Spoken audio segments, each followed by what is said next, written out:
Buat Allah membolak-balikan hati itu lebih gampang dari kita ngebolak-balikin tangan kita. Gampang banget nih. Jadi nggak ada yang di mata Allah atau dalam persepsi Allah ada hati yang kayaknya nih susah banget nih dibolak-balik. Jadi kamu mending nggak usah ke situ lagi deh. Saya juga kewalahan ngebolak-balik hati dia. Enggak, mudah. Terus kenapa ada yang dibiarkan, ada yang dibalikan hatinya? Karena ada yang pantas, ada yang tidak pantas. Jika kita sudah punya kepantasan, Allah akan balikan hati kita kepada kebaikan. Allahumma habib ilainal iman wa zayyinhu fi qulubina wa karrih ilainal kufra wal fusuqa wal isyan waj'alna minar rasyidin. Hafal doa itu? Nanti cari di YouTube lah ya. Ya Allah, jadikan kami cinta kepada amal soleh dan jadikan rasa cinta itu indah di dalam hati kami. Jadikan kami benci kepada dosa dan jadikan kami termasuk orang-orang yang mendapat petunjuk. Allah bolak-balikan. Gitu juga dengan hati calon mertua. Gimana pun dia ngeblok, nggak boleh masuk lah, gerbangnya digembok segala macam. Cuma gerbang. Mau 1000 lapis gerbang, kalau hatinya dibalikin, hilang semuanya tuh. Gampang banget kan? Buktinya malam ini nih. Allah membolak-balikan hati kita yang tadinya punya macam-macam rencana pada malam minggu, akhirnya Allah balikan hatinya, udah ke Masjid Agung aja deh. Bukan karena saya, bukan karena pemuda hijrah, bukan karena teman-teman panitia, tapi karena Allah mengikat hati kita, mengarahkan hati kita untuk bisa datang ke masjid. Sehingga ribuan anak muda tiba-tiba memakmurkan dan meramaikan majelis ilmu. Kalau di ribuan orang aja bisa Allah bolak-balikan hatinya, apalagi cuma satu orang. Ya, ada berapa ribu sekarang? 15.000? Lebih nih Masjid Agung ini daya tampungnya berapa? 10.000 ya? Sampai keluar. Berarti sekitar 20.000. Ini benar-benar sesuai dengan yang dulu banget saya harapin 2 tahun yang lalu bisa ngalahin Tomorrowland. Minimal DWP lah ya. Bisa ngalahin DWP atau kalau bisa Tomorrowland. Saya pernah kemarin tuh acara taklim di Pekanbaru, Anur, yang datang sekitar 25.000 anak muda di depan masjid penuh. Malam yang sama ada acara juga di mall, tapi acaranya sepi, yang taklimnya rame. Masya Allah, habis itu baru ke mall. Tetap aja sama-sama rame. Intinya teman-teman mudah buat Allah, sama kayak Allah membolak-balikan hati Nabi Muhammad, mertuanya Ali bin Abi Thalib. Padahal udah yang datang itu kurang keren apa coba? Abu Bakar. Secara fisik terkenal Abu Bakar itu orangnya putih, nggak terlalu gemuk, jadi badannya tuh bagus. Terus orangnya dermawan, akhlaknya paling mulia dan nggak pernah syirik sejak zaman jahiliyah. Di antara sahabat Nabi yang gak pernah melakukan dosa syirik sejak zaman jahiliyah, Ali dan Abu Bakar. Malah Abu Bakar tuh waktu kecil pernah diajak sama ayahnya untuk nyembah patung. Begitu ayahnya selesai ibadah nyembah patung pergi, itu patung diludahin sama Abu Bakar. Dilemparin kotoran sama Abu Bakar. Apa sih lo patung doang masa disembahin? Kalau lo bisa balas gua, coba lo balas, dilemparin. Ternyata gak balas. Dari kecil juga Abu Bakar itu udah gak pernah syirik. Orang yang sangat terjaga, hanif. Dan julukannya juga sama dengan julukan Nabi Ibrahim, Siddiq. Wadhkur fil kitab Ibrahim innahu kana siddiqan nabiyya. Ibrahim Siddiq, Abu Bakar Siddiq, sama nih. Bahkan Nabi sering membandingkan Abu Bakar sama Ibrahim. Engkau wahai Abu Bakar seperti Ibrahim. Engkau wahai Umar seperti Musa. Ya iyalah Umar ya. Musa kan gak sengaja Noel orang langsung meninggal kan ya. Ngelihat Bani Israel agak ramai gitu lagi mau gelut sama orang Kipti. Karena Musa kasihan kepada Bani Israel yang lemah, akhirnya dia cuma ditakol dikit lah si orang Kipti ini teh. Cuma apaan sih lo? Meninggal. Belum diginiin baru gini doang coba. Jadi kalau dulu ada ultimate fight kayaknya Musa tuh juara bertahan tuh. Nah kalau di zaman Nabi orang kayak Musa, Umar, Jawara Quraisy. Kalau ada yang macam-macam sama Umar, lo berani sama gua. Nih lo lihat nih. Nggak ada yang berani sama Umar. Kalau lo pengen istri lo jadi janda, anak lo jadi yatim, lo tunggu gua di belakang gedung itu. Gedung, bukit. Nggak ada gedung dulu teh. Nggak ada yang berani nungguin Umar. Lancar aja tuh hijrahnya. Artinya Abu Bakar itu sering dibandingkan kayak Ibrahim. Terus dengan Nabi akrab banget tuh Abu Bakar. Jadi kayak soulmate-an berdua tuh. Belum dapat risalah Islam juga, Nabi itu kalau jalan sama Abu Bakar jalan yuk kemana, ngopi kalau bahasa kita teh, ngopi sama Abu Bakar berdua. Dari zaman sebelum Islam juga Nabi itu dalam tanda petik udah sering ngopinya sama Abu Bakar. Coba enak gak nolak teman ngopi kita? Agak susah kan, dia ngajak kemana, gak enak kan nolaknya, ya udah gue datang gitu. Ali ngerasa, wah nih yang datang nih saingan berat nih. Pernah bersaing dengan orang kayak gini? Pernah, cuman sering kalah. Gak ada saingan juga masih ditolak ya, apalagi ada saingan. Nah itu mah saya banget, bukan teman-teman. Udah biasa ditolak, pada akhirnya diterima juga. Karena saya gak mau menyerah. Datang Abu Bakar, mau ngelamar Fatimah. Ali pas tahu berita itu, ya udahlah berarti pupus harapan. Hashtagnya berhenti aja. Udah gak bisa ngapa-ngapain. Tidak lama kemudian setelah Abu Bakar lama di rumah Nabi terus pulang, Ali merhatiin wajah Abu Bakar, nih wajah diterima atau wajah ditolak nih. Ternyata dapat kabar Abu Bakar ditolak sama Nabi. Yes, kata Ali. Abu Bakar ditolak sama Nabi. Cuman sisi lain, Ali makin gak pede. Kalau Abu Bakar aja ditolak, siapa saya? Bahkan lebih ditolak lagi. Jangan-jangan belum sampai di pintu juga, udah Ali pulang aja deh. Abu Bakar aja ditolak. Yang kurang apa coba? Akhlak luar biasa, agama terbaik, bahkan umat Islam paling baik imannya tuh dan amal solehnya Abu Bakar. Gak ada tandingan lah. Mau ngelihat surganya di akhirat. Orang kaya di dunia dan kaya di akhirat tuh Abu Bakar tuh. Ada orang yang di dunia miskin, di akhirat kaya. Di akhirat miskin, di dunia kaya. Kalau Abu Bakar, dunia akhirat kaya. Surganya Abu Bakar tuh dikelilingin sama Jibril. Jadi Jibril lagi pengen ngukur surganya Abu Bakar. Terbang setahun. Udah setahun terbang itu baru di pinggirnya surga Abu Bakar. Belum sampai ke tengah. Padahal Jibril itu kecepatannya lebih tinggi daripada kecepatan cahaya. Bayangin, udah setahun perjalanan cahaya baru di pinggir surganya Abu Bakar. Belum juga masuk, belum sampai ke alun-alunnya surga Abu Bakar. Baru juga perbatasan coba. Kurang apa Abu Bakar? Ditolak sama Nabi. Duh, makin gak pede, kata Ali. Cuma gak pakai bukan orang Sunda soalnya. Gak lama kemudian datang lagi. Cowok keren, jawara Mekah, Umar datang. Assalamualaikum. Suaranya agak-agak gitulah. Walaupun susah nirunya, cempreng soalnya. Assalamualaikum, waalaikumsalam kata Nabi datang. Pas diintip sama Ali, tanya-tanya ke teman-temannya, ada berita apa nih trending topik. Ternyata trending topik di Twitter, Umar melamar Fatimah. Wah rame lagi viral di mana-mana.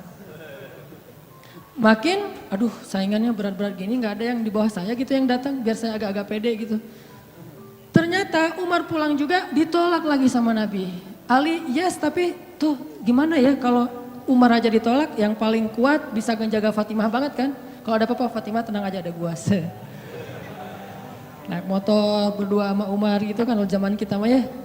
Sengaja gak bawa jas hujan. Kalau udah hujan buka baju kasih ke ceweknya, gak pakai baju mau motoran. Cowok banget lah itu mah ya. Pulang-pulang sampai ke rumah minum antangin.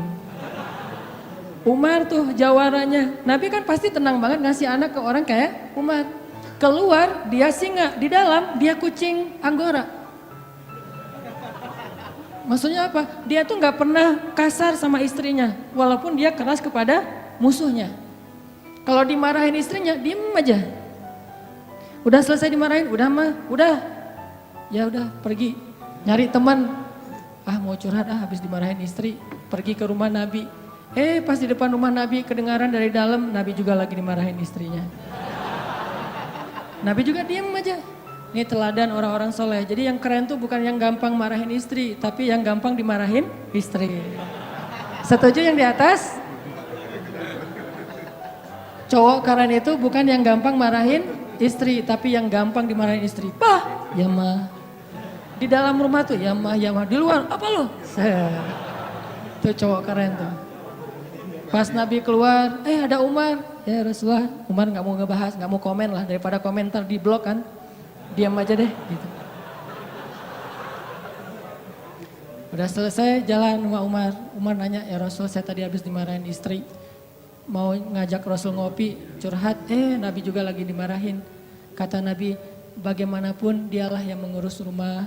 Dia yang mengurus aku, keluargaku. Nabi nyebutin kebaikan-kebaikan istri. Gak mau nyebutin, dasar emang perempuan emang kayak gitu ya. Saya tuh Nabi loh, masa Nabi dimarahin, kamu paham gak sih perasaan aku gitu. Enggak, Nabi gak ngomong kayak gitu. Nabi cuma membicarakan kebaikan istrinya. Umar yang datang ditolak. Akhirnya Ali udahlah, mau kayak gini mah kayaknya udah gak mungkin deh. Abu Bakar ditolak, Umar ditolak, berarti ada standar di atas mereka berdua. Yang kaya raya ditolak, yang paling eksis berpengaruh, jawara ditolak. Nah saya gak punya dua-duanya. Masih kecil soalnya, nanti kalau dia udah dewasa, Ali emang jawara juga tuh.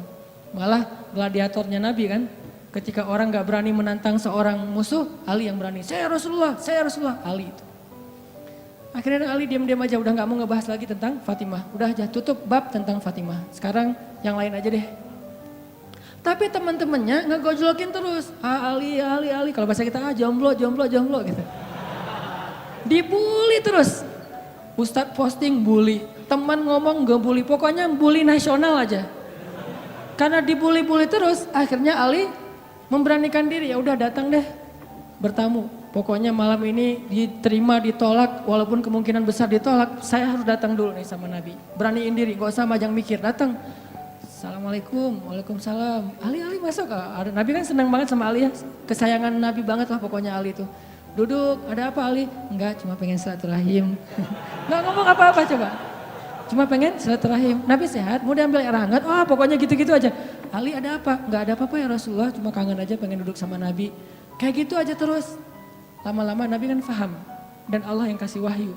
Ali, kamu gimana sama Fatimah? Langsung Fatimah. Kebayang gak sih perasaan kita tuh sama orang yang kita kayak udah ngeklik banget, udah habis-habisan, pokoknya kalau gak dia saya mending gak usah nikah deh, gitu ya. Kalau gak dia mending saya jomblo aja seumur hidup. Kalau gak dia mending saya bunuh diri aja. Udah gitu bunuh dirinya gak mati lagi kesangkut di tiang listrik. Ali itu udah hatinya tuh udah kena banget sama Fatimah dan itu karena Allah yang mengikat hati mereka berdua. Pas Nabi bilang gitu, Ali langsung curhat. Ya Rasul, ya saya pengen, tapi saya nggak punya apa-apa. Kata Rasul, kamu punya apa? Saya di rumah tuh cuma punya 3 barang, 1 pedang, 1 onta, 1 baju besi. Nggak punya emas, nggak punya apapun. Kata Nabi, kalau pedang kamu butuh untuk berperang. Onta kamu butuh untuk mengangkut air. Ya udah deh baju besi aja, bawa ke sini baju besinya untuk jadi mahar buat Fatimah. Beneran Rasul baju besi? Itu bajunya besi loh Rasulullah, bukan yang tangan kayak gitu apa cincin. Gak apa-apa kata Rasulullah. Keluar Ali, Allahu Akbar, Allahu Akbar. Orang-orang pada heboh, langsung muncul lagi trending topik hashtag Ali diterima. Coba, kata Nabi, wahai Ali, bergembiralah, berbahagialah. Sesungguhnya sebelum aku menerima kamu, Allah sudah menikahkan kamu dengan Fatimah di langit. Ini orang yang dibela sama Allah. Apa rahasianya? Oke, cerita kedua. Orang yang dibela sama Allah namanya Hafsah. Siapa Hafsah?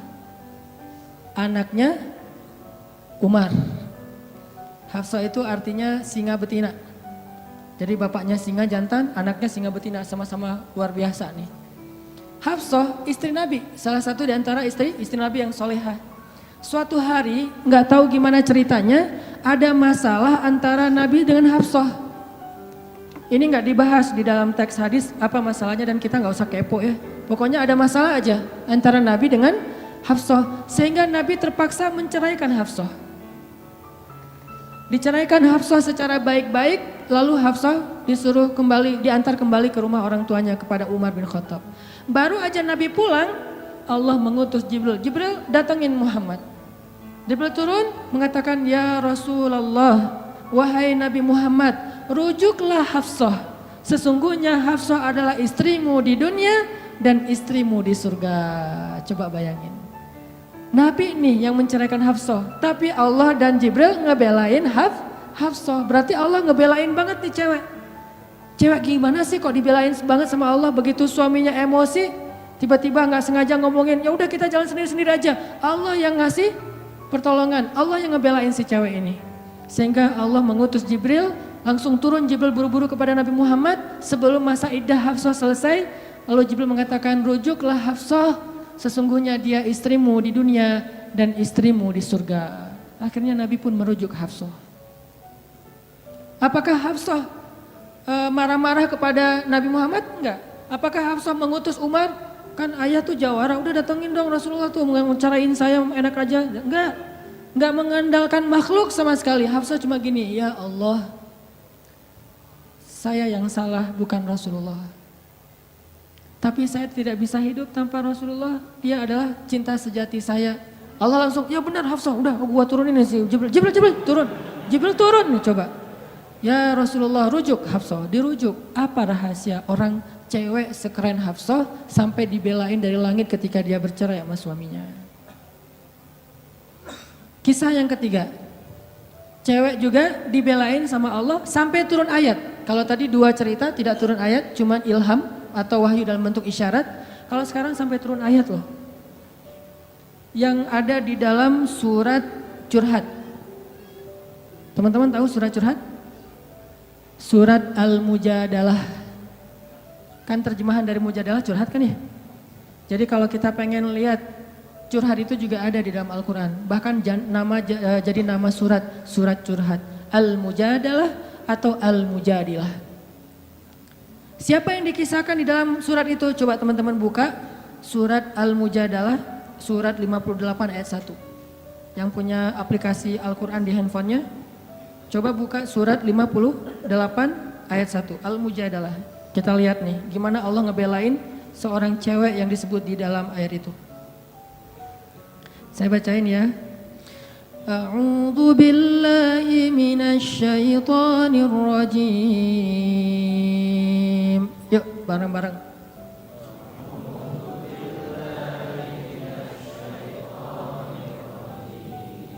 Bismillahirrahmanirrahim.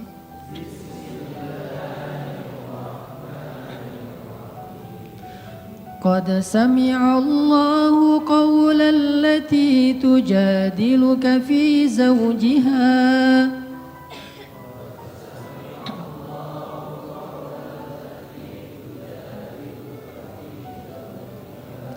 وتشتكي إلى الله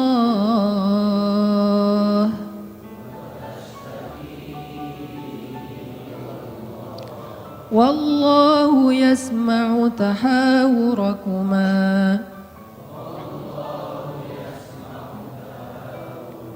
إن الله سميع بصير.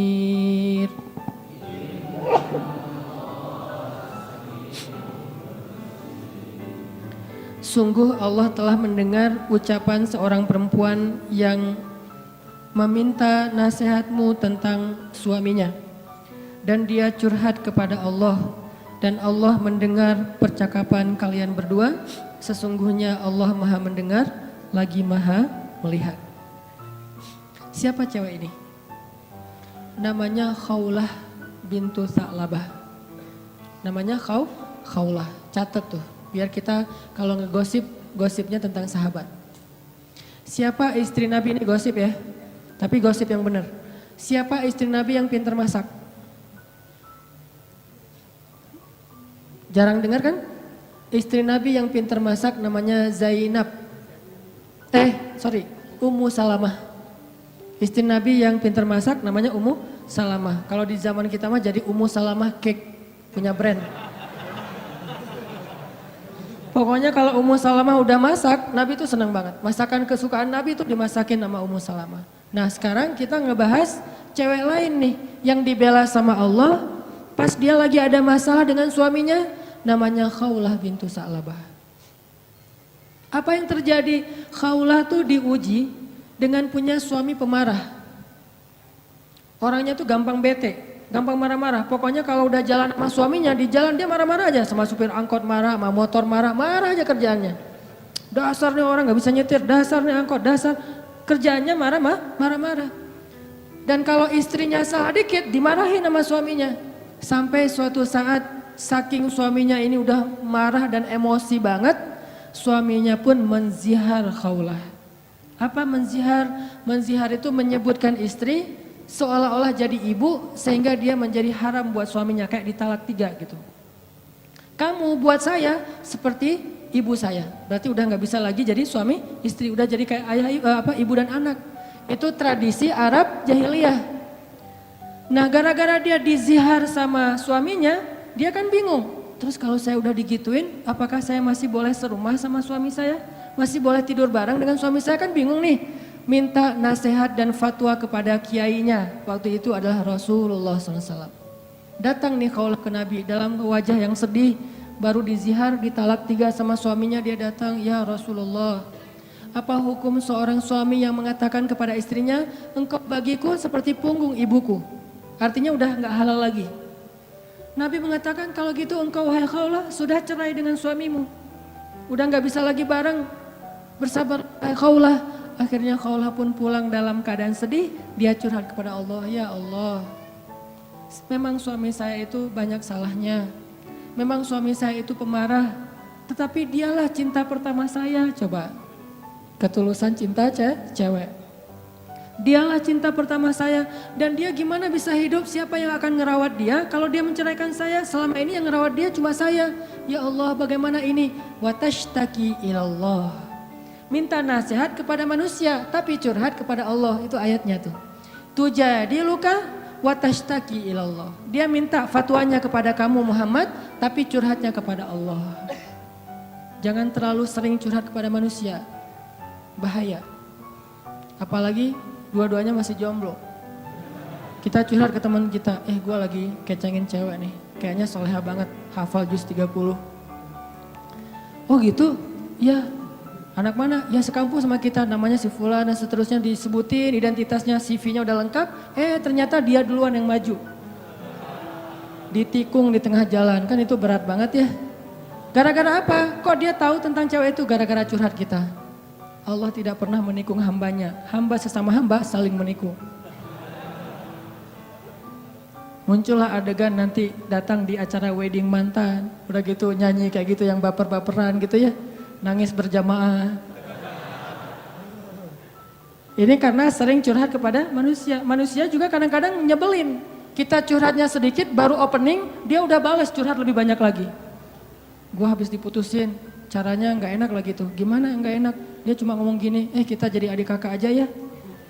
Kan berat banget buat gua. Oh gitu, lu masih mending, gua lebih parah dari itu. Cerita dia tuh, akhirnya dia yang curhat sama kita. Itu ke manusia. Kalau ke Allah nggak gitu. Allah Maha Sami'un, Maha mendengar. Arti Sami'un itu nggak pernah lelah mendengar. Itu arti Sami. Nggak pernah lelah mendengar. Kita curhat semalam suntuk juga, Allah tetap sayang sama kita. Udah ya, kelamaan curhat kamu, yang lain hamba-hambaku masih banyak tuh. Nggak ada kayak gitu. Makin kita lama curhat sama Allah, makin Allah sayang sama kita. Makin kita lama curhat kepada manusia, makin dia sebel sama kita. Bayangin kita telepon teman kita, baru juga 10 menit, maaf ya udah lowbat, maaf ya gue harus ngangkat jemuran, maaf ya dan seterusnya. Manusia, tapi Allah Sami'un, Maha mendengar. Arti Maha mendengar ini, Allah tuh gak pernah bosan ngedengerin curhat hambanya. Jadi bukan hanya diambil dari angle Allah Maha mendengar segala ucapan kita, bukan cuma itu angle-nya. Ambil angle-angle yang motivasi. Ternyata Allah itu gak pernah bosan, gak pernah capek ngedengerin curhat kita. Jadi kalau kita pengen curhat yang panjang, yang gak akan pernah dicuekin. Kadang-kadang kita curhat lewat telepon ke teman kita, di loudspeaker dia ngapain gitu ya. Kok gak ada suara dia, kok diam-diam aja. Kamu dengar kan? Dari jauh dia langsung lari, iya dengar, terus pergi lagi. Kita ngomong sendiri, teleponnya ditaruh di atas bantal, dia pergi. Itu manusia, Allah enggak. Wa idza sa'alaka ibadi anni fa inni qarib. Kalau kita tanya ke Allah pengen curhat, Allah bukan menjauh. Apa-apa, sini, dekat. Allah malah mendekat kepada kita. Apa? Wahai hambaku ada apa? Kalau teman kita menjauh, kalau Allah mendekat coba. Sami'un qaribun. Orangnya tuh qarib, kalau bahasa kita karib, akrab orangnya. Bukan orangnya, zatnya. Allah itu zatnya akrab, asik gitu. Nggak bakalan nyebelin. Allah gitu banget sih, saya udah capek-capek curhat semalaman ternyata nggak didengar, nggak. Sami'un.